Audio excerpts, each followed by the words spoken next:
Video में मैं आपको एक बेस्ट MACD ट्रेडिंग स्ट्रैटेजी बताऊंगा जिसे सीखकर आप अच्छा खासा प्रॉफिट जनरेट कर सकते हो।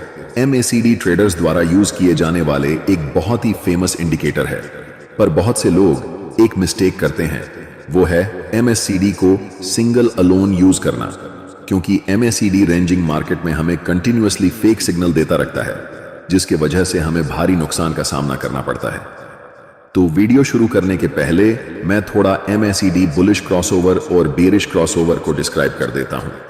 MACD का मतलब मूविंग एवरेज कन्वर्जेंस डाइवर्जेंस होता है। MACD में मेनली दो लाइनें होती हैं, MACD लाइन और सिंगल लाइन। ये दो लाइनें हमें क्रॉसओवर के थ्रू बाय और सेल के सिग्नल देते हैं। तो जब जीरो लाइन के नीचे MACD लाइन सिग्नल लाइन को नीचे से ऊपर की तरफ क्रॉस करता है, तो ये एक बुलिश क्रॉसओवर होता है, मतलब ये एक बाई का सिग्नल है। और जब भी जीरो लाइन के ऊपर MACD लाइन सिग्नल लाइन को ऊपर से नीचे की तरफ क्रॉस करता है, तो ये एक बेरिश सिग्नल होता है, डेट मतलब सेल सिग्नल होता है। यहां तक अगर आपको समझ आ गया तो हम आगे स्ट्रेटेजी की ओर बढ़ते हैं। तो हमारी जो स्ट्रेटेजी है उसके लिए हम MACD के साथ 200 एक्सपोनेंशियल मूविंग एवरेज को यूज करेंगे। तो ये स्ट्रेटेजी बहुत सिंपल है। इस स्ट्रेटेजी में हम 200 मूविंग एवरेज को as a support and resistance use करेंगे। तो जब 200 एक्सपोनेंशियल मूविंग एवरेज प्राइस के ऊपर होता है तो ये रेजिस्टेंस का काम करता है, और जब 200 एक्सपोनेंशियल मूविंग एवरेज प्राइस के नीचे होता है तो ये सपोर्ट का काम करता है। आइए स्ट्रेटेजी को एग्जांपल की हेल्प से समझते हैं। यहां आपको दिख रहा होगा मूविंग एवरेज प्राइस के ऊपर है, मतलब मूविंग एवरेज अभी रेजिस्टेंस का काम करेगा। नेक्स्ट आपको दिख रहा होगा इस पॉइंट पर स्टॉक का प्राइस मूविंग एवरेज के पास आ गया है। यहां से पॉसिबिलिटी है स्टॉक का प्राइस यहां से नीचे चला जाए, तो कॉन्फर्मेशन के लिए आपको वेट करना है MACD के बेरिश क्रॉसओवर का। अगर MACD में जीरो लाइन के प्राइस के ऊपर बेरिश क्रॉसओवर होता है और स्टिल स्टॉक का प्राइस मूविंग एवरेज के नीचे है, तो आप यहां सेल कर सकते हो। एक और एग्जाम्पल देखते हैं। यहां आपको दिख रहा होगा मूविंग एवरेज प्राइस यहां कैंडल के नीचे है, इसका मतलब मूविंग एवरेज यहां सपोर्ट का काम करेगा।